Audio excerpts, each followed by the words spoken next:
우리가 인생을 살아가면서 당하는 고난의 종류를 우리가 한 3가지 정도로 구분해 볼 수 있다고 생각하는데, 이 첫째 종류의 고난은 죄로 말미암아 당하는 벌의 고난입니다.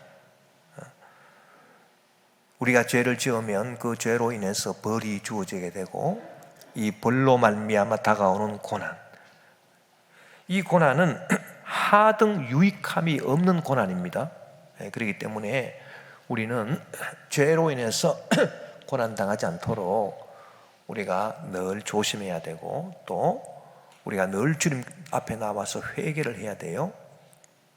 그래서 회개를 해서 주님, 이 죄로 말미암아 고난이 다가오지 않게 도와주시옵소서. 그런데 두 번째 종류의 고난이라고 볼 수 있는 것이, 우리가 그리스도인으로서 신앙생활을 하다가 주님의 영광을 위해서 사는데 악한 마귀가 준동함으로 말미암아 다가오는 고난이 있습니다. 그럴 때는 우리가 그 고난을 인해서 오히려 하나님께 영광을 돌리고 오히려 하나님께 감사해야 된다, 그렇게 성경이 말하고 있습니다. 베드로전서 4장 15절 16절에 보면, 너희 중에 누구든지 살인이나 도둑질이나 악행이나 남의 일을 간섭하는 자로 즉 죄로 인해서 고난을 받지 말려니와, 만일 그리스도인으로 고난을 받으면 부끄러워하지 말고 도리어 그 이름으로 하나님께 영광을 돌리라. 여기에 그리스도인으로 고난을 받으면, 이 말씀은 우리가 그리스도인으로서 하나님의 영광을 위해서, 주님을 위해서, 주님의 몸된 교회를 위해서, 선교를 위해서, 복음 전파를 위해서 우리가 주님의 일을 하다가 고난을 받게 되면 부끄러워하지 말고 도리어 그 이름으로 하나님께 영광을 돌리라. 여러분, 우리가 주님의 영광을 위해서 그리스도인으로서 주의 일을 하다가 우리가 고난을 받을 수가 있습니다. 왜냐하면 마귀가 가만히 있을 리가 없죠. 악한 마귀가 주님의 나라를 방해하기 때문에 우리가 주님의 일을 하고자 하면 크고 작은 문제를 가져다 주고 우리를 공격합니다. 그래서 우리에게 고난을 가져다 주는 것입니다. 그럴 때는 오히려 우리가 감사하면서 이 고난을 통해서 하늘의 상급이 주어질 것을 믿습니다. 주님 영광 받아 주시옵소서. 오히려 감사해야 되는 거예요. 우리가 주님을 위해서 일할 때, 주님의 몸된 교회를 위해서 헌신하고 충성하고 봉사할 때, 또 주님의 말씀을 우리가 세상에 나가서 전하고 또 복음을 전파하고 할 때 아무런 고난 받지 않는 것, 이것은 굉장히 이상한 일입니다. 마귀가 방해하기 때문에 반드시 고난받게 되어 있는데, 우리가 아무런 고난을 받지 않는다 그러면 하늘의 상급도 없는 거예요. 그러나 우리가 주님을 위해서, 주님의 몸된 교회를 위해서, 복음 전파를 위해서 고난받게 되면 오히려 하늘의 상급이 우리에게 주어진다. 그래서 바울이 이제 로마의 감옥에서 자기의 최후를 준비하면서 믿음으로 낳은 아들 디모데에게 권고한 말씀을 보면 우리가 그 의미를 깨달아 알 수 있습니다. 디모데후서 4장 3절에서 5절에 보니, 때가 이르리니 사람이 바른 교훈을 받지 아니하며 귀가 가려워서 자기의 사욕을 따를 서성을 많이 두고 또 그 귀를 진리에서 돌이켜 허탄한 이야기를 따르리라. 그러나 너는 모든 일에 신중하여 고난을 받으며 전도자의 일을 하며 내 직무를 다하라. 그렇게 말씀했습니다. 이 말씀을 보면 말세가 되면 믿는 사람이라 하더라도 이 귀가 가려워진다. 그래서 좋은 말을 듣기 원하는 거죠. 믿는 사람이라 하더라도. 그래서 자기들의 사역을 쫓을 거짓 선생들을 많이 두게 되는데, 그 거짓 선생들이 뭐라고 말하냐 하면, 너희들이 예수님을 믿고 주님의 영광을 위해서 일을 할 때 평안할 것이다, 아무 문제가 없을 것이다, 고난이 없을 것이다, 형통할 것이다, 이런 식으로 거짓 스승들이 말을 한다는 것입니다. 그래서 그 귀를 진리에서 돌이켜 허탄한 이야기를 따르게 할 것이다. 그렇지만 디모데야, 너는 모든 일에 신중하고 또 고난을 받으라 그랬습니다. 디모데에게 고난 받지 마라 그렇게 말하지 않고 오히려 고난을 받으며 전도자의 일을 하며 네 직무를 다하라 그렇게 말씀했어요. 그렇기 때문에 우리가 이 두 번째 고난, 우리가 그리스도인으로서 주님의 영광을 위해서 주의 일을 할 때는 반드시 크고 작은 고난이 따르는데, 그때 우리가 하늘의 상급이 예비되어 있음을 알고 우리가 선한 싸움을 하면서 이 고난과 싸워 이겨야 되겠다. 마귀가 가져주는 고난을 우리가 다 물리치고 승리해야 되겠다. 그와 같은 믿음을 가져야 되는 것입니다.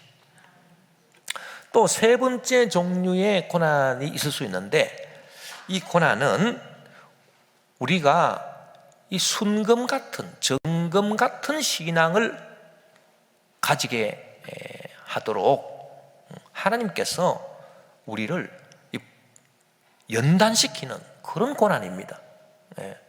그런 고난이 있을 수 있겠느냐? 예, 있습니다. 우리가 성경에 보면 그 욥이 대표적으로 그런 고난을 받은 사람이죠. 욥뿐만 아니라 믿음의 조상들, 아브라함, 요셉, 또 모세 같은 사람들이 그런 고난을 받았어요. 그 고난은 무슨 고난이냐 하면은 하나님께서 우리의 신앙을 순금 같은, 정금 같은 신앙으로 만드시기 위해서 불로 연단시키는 그런 고난입니다. 하나님은 우리를 단련시켜서 우리의 신앙을 정금 같은 신앙으로 만들어 주시는 분입니다.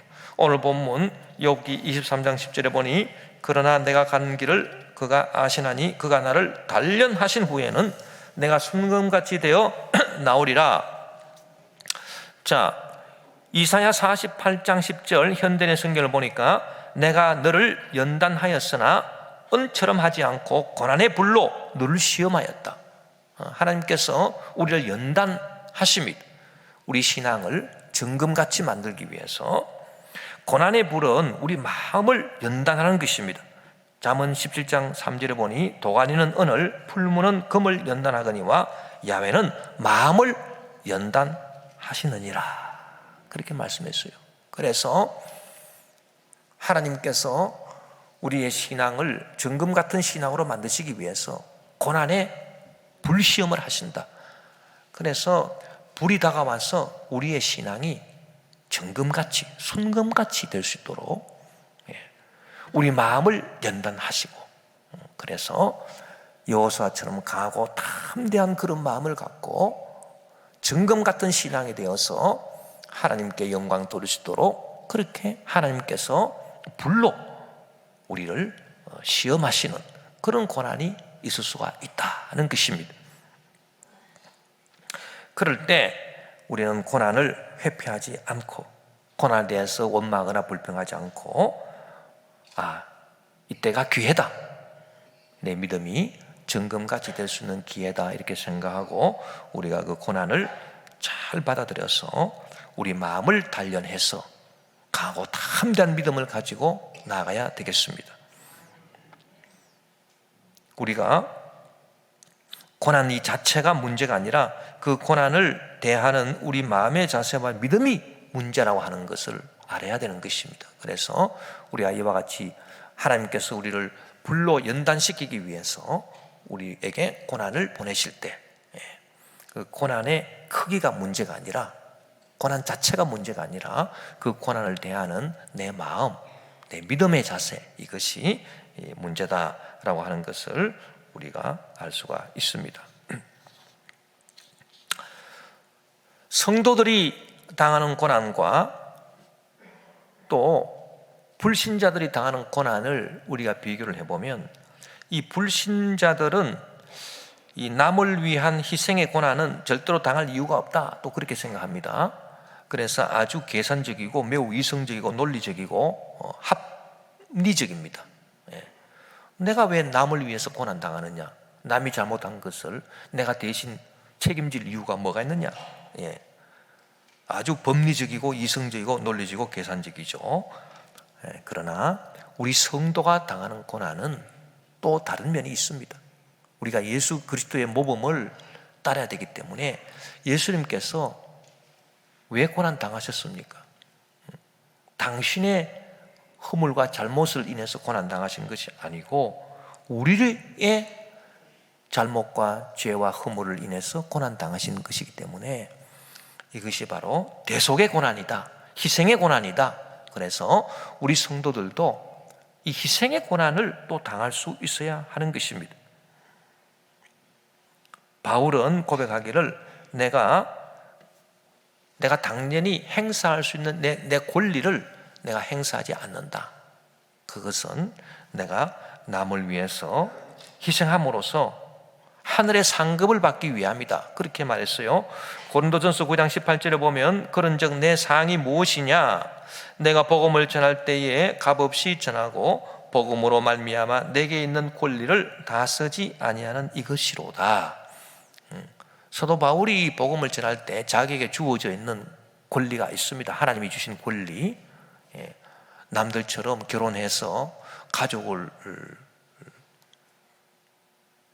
형성하고 가정을 꾸리면서 복음 전할 수 있는 당당한 권리가 있어요.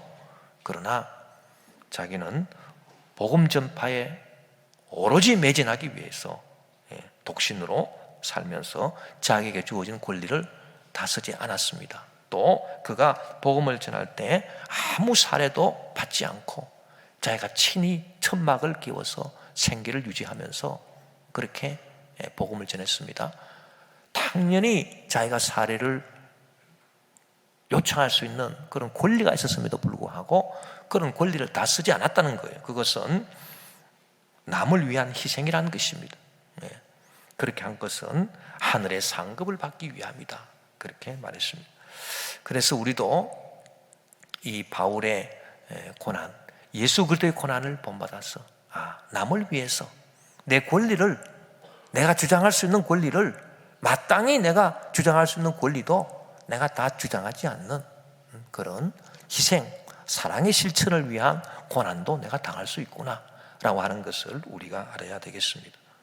또 불신자들과 성도들이 고난을 대하는 태도가 완전 다르다라고 하는 것을 우리가 알아야 되겠습니다. 불신자들은 영적인 안목이 없어요. 이 영적인 안목이라고 하는 것이 다른 게 아니라 이 사건을 통째로 전후좌우를 다 살펴보는 조감도를 갖는 것이 영적인 안목입니다. 여러분, 하늘에 올라가서 사진을 찍으면 밑에 도시가 다 보이지 않습니까? 무슨 동네가 다 연결되고 다 보이죠? 그게 영적 조감도예요. 그것이 영적인 안목으로 사건을 바라보는 것입니다. 우리 믿는 사람들은 이런 영적인 안목이 있어야 되겠죠. 그래서 고난을 그 자체로만 보지 말고 고난에 연결되어 있는 좋은 것들, 그런 것들을 다 연결시켜서 전체를 이렇게 전후좌우를 다 볼 줄 알아야 되겠습니다. 그러나 불신자들은 이런 영적 안목이 없기 때문에 이 고난 자체만을 끊어서 보지요. 고난 자체만을 끊어서 보니까 고난이 하등 유익하지 않아요. 고난은 괴로움 그 자체, 그것입니다. 아무런 유익을 우리에게 주지 않습니다. 그렇게 보입니다. 그러나 그게 제대로 보는 것일까요? 그렇지 않습니다. 고난은 그 자체로 끊어서 그 고난만 봐서는 안 되고 고난 전후 좌우에 연결되는 것들을 다 봐야 되는데, 성경에 보니까 로마서 5장 1절 4절에 보니 그러므로 우리가 믿음으로 의롭다 하심을 받았으니 우리 주 예수 그리스도로 말미암아 하나님과 화평을 누리자. 또한 그로 말미암아 우리가 믿음으로 서 있는 이 은혜에 들어감을 얻었으며 하나님의 영광을 바라고 즐거워하느니라. 다만 이뿐 아니라 우리가 환난 중에도 고난 중에도 즐거워하나니, 이제 연결고리가 나옵니다. 이는 환난은 고난은 인내를, 인내는 연단을, 연단은 소망을 이루는 줄 알미니라. 그래서 이 불신자들처럼 고난을 그 자체로 딱 끊어서 보니까 고난이 너무 괴롭고 힘들다, 원망스럽다, 낙심이다, 절망이다, 그렇게 돼버리죠. 그러나 우리 믿는 사람들은 이 고난과 연결되어 있는 것을 봅니다. 그래서 고난이 무엇과 연결되냐 하니까 인내와 연결되더라. 아, 고난 당하니까 인내하게 되는구나. 제가 목회하면서 성도들 위해서 기도할 때 참 성도들이 고난 당할 때 참 인내하시는구나, 그걸 제가 보게 됩니다. 뭐 저도 마찬가지고요. 예. 예를 들어서 뭐 목사님 어디가 안 좋아가지고 병원에 갔다 와야 되는데 기도해 주십시오. 기도해 주고 나면은 그분이 갔다 와서 또 무슨 검사를 하자고 하는데 그 다음 주에 또 가야 됩니다. 또 오셔가지고 그 다음 주가 되면 또 오셔가지고 또 무슨 또 검사가 하나 또 더 있다고 합니다. 이 검사만 봤는데 그냥 한 달씩 가요. 참 그런 경우를 보면은 참 답답하겠다. 그 검사하고 검사 또 결과 또 기다리고 또 이러느라고 얼마나 마음 졸이면서 인내하고 계실까.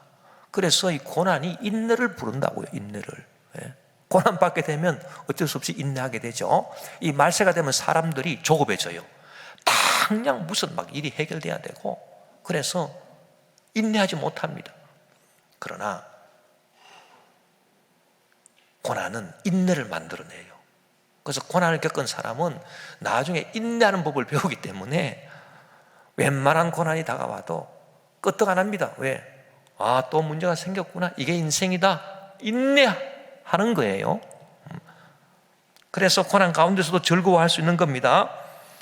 또 인내가 또 무엇과 연관이 되느냐? 연단. 인내를 하게 되면 우리 마음이 연단되어서 우리의 믿음이 아주 정금처럼 아주 굳센 그런 믿음이 된다.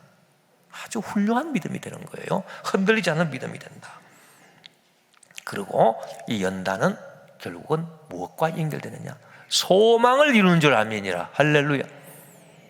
그래서 이 고난이 자꾸 연결되는 그 고리를 보니까 결국은 우리 마음의 소원을 이루어주는 거예요. 고난이. 할렐루야. 여러분, 이것을 우리가 신앙생활 하면서 체험하지 않습니까? 이 놀라운 은혜를. 그렇기 때문에 우리는 불신자들하고 다른 영적인 안목이 있습니다. 불신자들은 고난을 그 자체로 끊어서 그 현재 그 고난 그것만 바라보고 탄식하고 원망하고 절망하지만, 우리는 어떤 고난이 다가온다 하더라도 그 고난이 연결되어 있는 연결고리를 보고, 인내와 연결되고 연단과 연결되고 소망을 결국 이루는 줄 안다고 성경이 말씀했기 때문에 우리는 이 고난 가운데서도 즐거워할 수 있는 것입니다.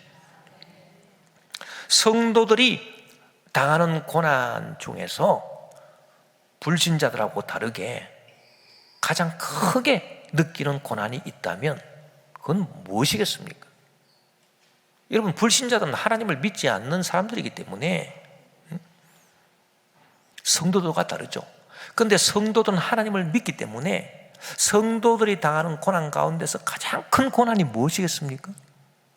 그게 무슨 고난이냐 하면요, 아무리 하나님을 찾고 부르짖고 기도해도 하나님이 응답을 안 하시는 거예요. 그래서 하나님이 아니 계시는가? 내가 하나님을 믿고 신앙생활을 하는데 내가 이거 잘못된 거 아닌가? 살아계시지도 않는 하나님을 내가 왜 찾고 있느냐? 이런 의심이 들어올 때, 이것이 성도에게 있어서는 가장 큰 고난이라고 볼 수 있습니다.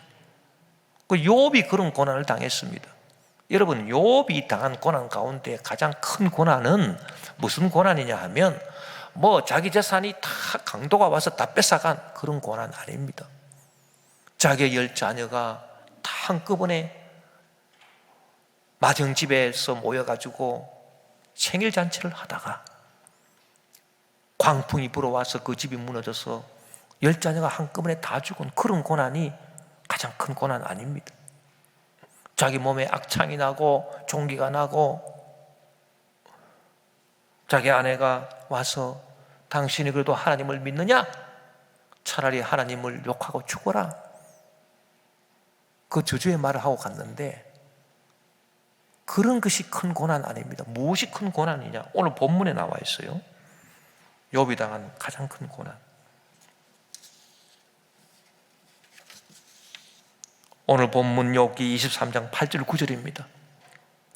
그런데 내가 앞으로 가도 그가 아니 계시고 뒤로 가도 보이지 아니하며 그가 왼쪽에서 일하시나 내가 만날 수 없고 그가 오른쪽으로 돌이키시나 뵐 수가 없구나.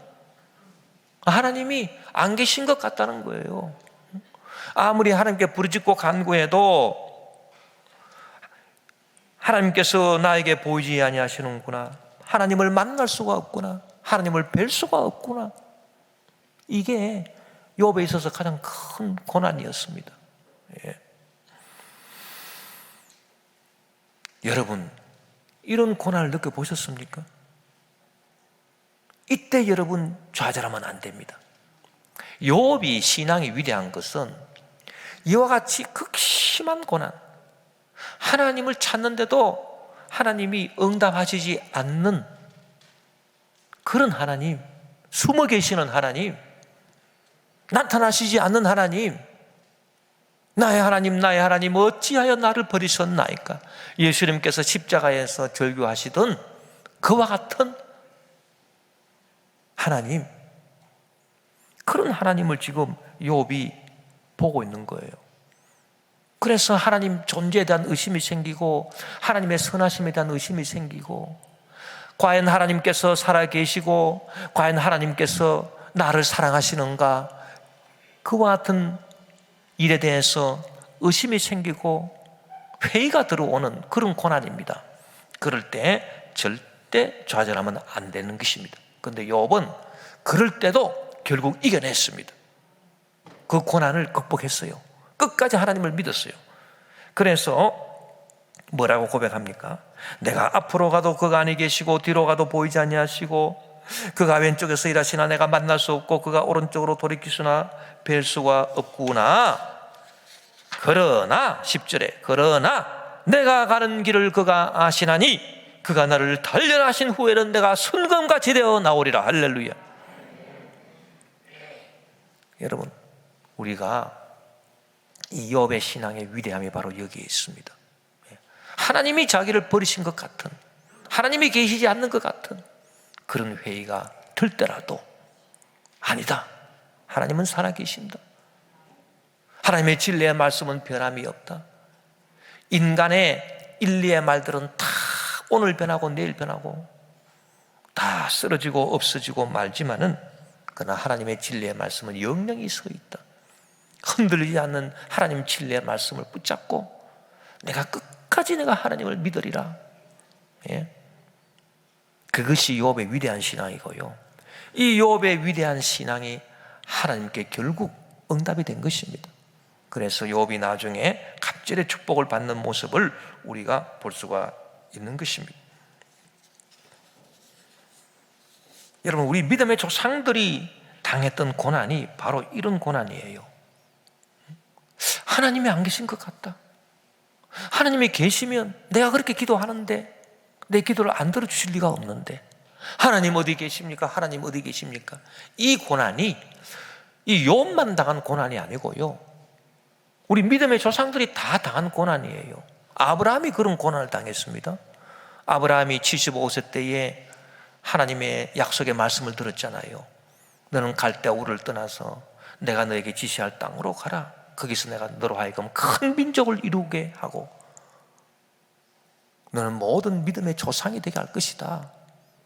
그 약속을 듣고 가나안 땅으로 갔는데 아들이 없습니다.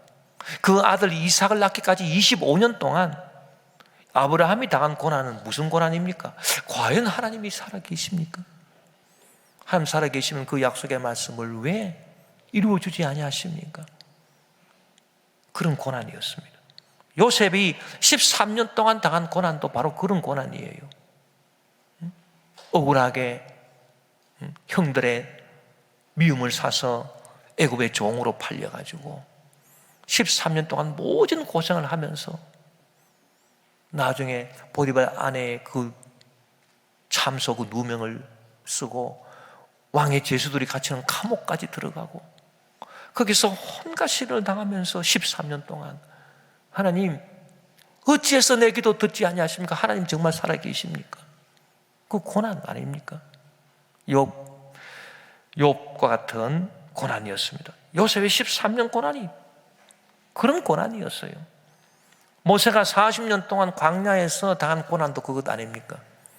애굽의 왕자로서 이스라엘 백성의 해방을 위해서 일하다가 사람을 죽이고 살인자가 되어서 미디안 광야로 도망쳐 왔는데 40년 동안 하나님은 아무 말씀하지 아니하시고 이스라엘 백성은 해방될 기미가 없습니다. 과연 하나님 살아계십니까? 과연 하나님 어디 계십니까? 그 고난이 모세의 40년 고난 아니었습니까? 여러분, 우리 믿음의 조상들이 다 이런 고난을 받았어요. 우리도 그런 고난을 받습니다. 우리가 신앙생활을 할 때 하나님, 내가 기도해도 왜 하나님 응답하지 아니하십니까? 그러나 이때 우리가 좌절하고 낙심하면 안 되는 거예요.